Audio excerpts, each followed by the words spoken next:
Hello guys, स्वागत है मेरे चैनल डैशिंग एक्सपेन पे। तो दोस्तों, जैसे कि हमने पिछले एपिसोड में देखा था, मेडिसिन किंग वैली के पास फ्लावर पैलेस के दो लड़कियों में से एक ल्यूरेन नाम का लड़की पानी में नंगी होके नहाने के लिए उतारती है कि तभी उसी वक्त झोंगबेन वहाँ पे उसी पानी के तालाब में आके गिरता है, जिस वजह से वो लड़की बहुत ही गुस्सा हो गया था। अब आगे तो दोस्तों, हमारे इस एपिसोड की शुरुआत होता है और हम देख पाते हैं कि वो लड़की हमारे मेन कैरेक्टर को बेहोश देख के थोड़ी सी शांत होके मनी मन कहता है, चलो शुक्र है कि ये लड़का अभी अनकॉन्शियस है, लगता है इसे होश में लाने के लिए मुझे ही इसका इलाज करना होगा।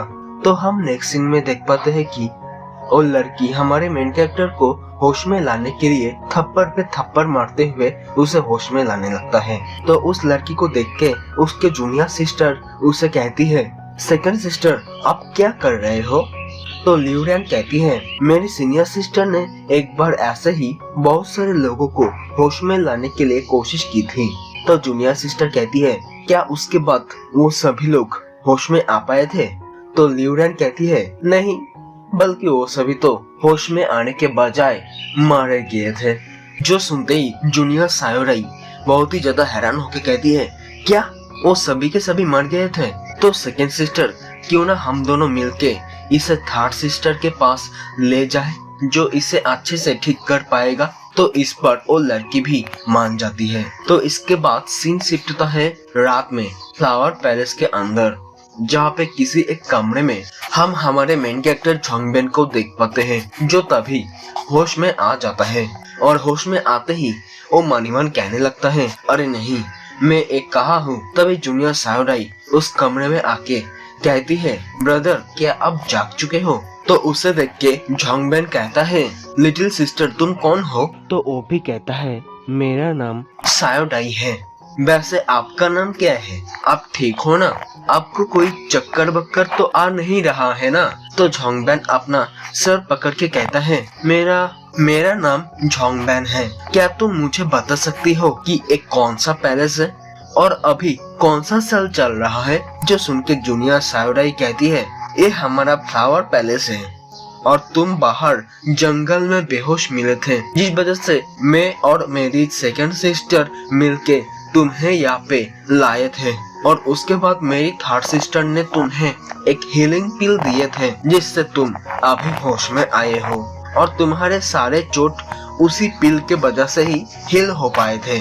और अभी मेरे हिसाब से 296 सिंगलिंग साल चल रहा है। जो सुनकर झोंगबेन मनी मन सोचने लगता है, क्या 296 साल? उस समय उस गुफा के अंदर एक स्टोन, मतलब उस मूर्ति से जो घोस्ट निकला था, और वो दो लड़की उड़ते उड़ते फाइट कर रहे थे, जिनके हाथों से भी कुछ अजीब सा लाइट चमक रहा था। तो क्या ऐसा तो नहीं कि मैं मरने के बाद किसी दूसरी दुनिया में रिइंकार्नेट हुई हूँ? अब याद आया कि उस बूढ़े ने मेरे बॉडी के अंदर कुछ तो किया था।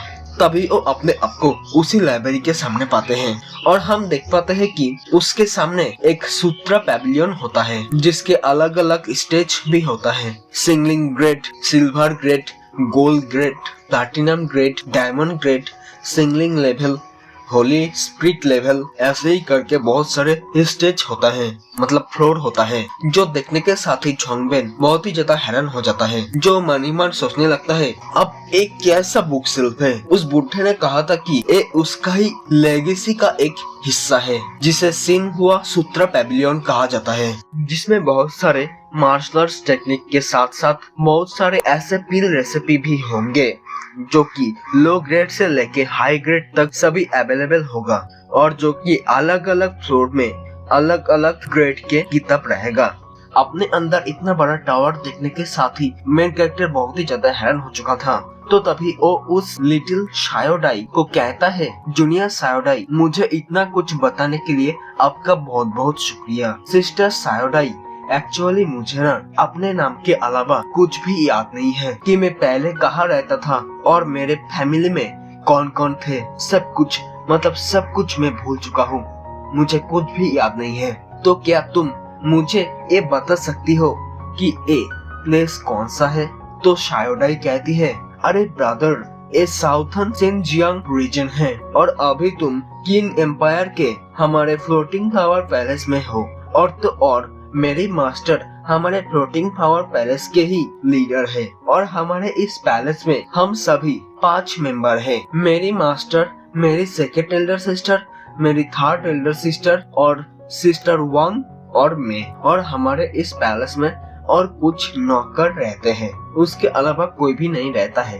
तो तभी झोंगबेन कहता है, सिस्टर शायोडाई, क्या तुम लोगों के पास इस कियन एम्पायर के बारे में कोई और जानकारी है या फिर कोई किताब है क्या? तो वो कहती है, हाँ ऐसा हो सकता है, क्योंकि हमारे पास एक बहुत ही बड़ा लाइब्रेरी है जिसमें ढूंढने से शायद मिल सकता है। जो सुनते ही झोंगबेन हैरान होकर सोचने लगता है, अरे ये छोटी लड़की तो बहुत ही ज्यादा काइंड हार्टेड है। तो तभी वो लड़की कहती है, मुझे याद है कि मार्शल आर्ट्स टेक्निक और मेडिसिन के किताब के अलावा भी हमारे पास एक कियन एम्पायर के एक मैप भी है। तुम थोड़ी देर तक यहाँ पे बैठी रहो, मैं वो लेके अभी आती हूँ। तो वो लड़की वहाँ से चली जाती है और उसके वहाँ से जाते ही झोंगबेन बिस्तर से उतर के मिरर के पास आके अपने आप को देखते हुए सोचने लगता है, तो ये मैं हूँ। ओहो, मैं तो बड़ा हैंडसम हूँ। पिछले लाइफ में मैं सिर्फ काम ही काम करता था, ऑफिस से घर और घर से ऑफिस, सिर्फ माँ बाप भाई बहन का ही देखभाल करता रहता था। और इसी बीच एक लड़की, मतलब एक पापा की परी को बचाने के चक्कर में वर्जिन रहते रहते ही मैं मर गया था। लेकिन इस बार ऐसा नहीं होगा। और वो अपने मन ही मन में ऐसे बातें सोच ही रहा होता है कि तभी वहाँ पे शायोडाई आ जाती है और आते ही वो कहती है, ब्रदर झोंगबेन, देखो मैं ये लेके आ चुका हूँ। तो झोंगबेन उससे वो मैप लेके कहता है, जूनियर सिस्टर शायोडाई, मेरे इतना हेल्प करने के लिए तुम्हारा बहुत बहुत शुक्रिया। तो झोंगबेन उस मैप को खुल के देखता है, जो देखने के साथ ही वो बहुत ही ज्यादा परेशान हो चुका था, क्योंकि उस मैप में क्या लिखा है, मतलब उस लैंग्वेज का मीनिंग क्या है, जो उसे कुछ समझ में ही नहीं आ रहा था। मतलब गाइस, क्या ही बोलूं इस मांगा को बनाने वाले राइटर के बारे में। दूसरे दुनिया से आके मेन कैरेक्टर सभी लोगों के बातें अच्छे से समझ आ रहा है, लेकिन किताब में क्या लिखा है वो समझ नहीं आ रहा है। एक्समेटिक स्टॉक वाले भैया सही कहता है, ज्यादातर मांगा राइटर सस्ता नशा करके ही कहानी लिखता है। तो दोस्तों, आप आते हैं हमारे स्टोरी लाइन की तरफ, जहाँ पे हम देखते हैं मैप देखने के बाद झोंगबेन को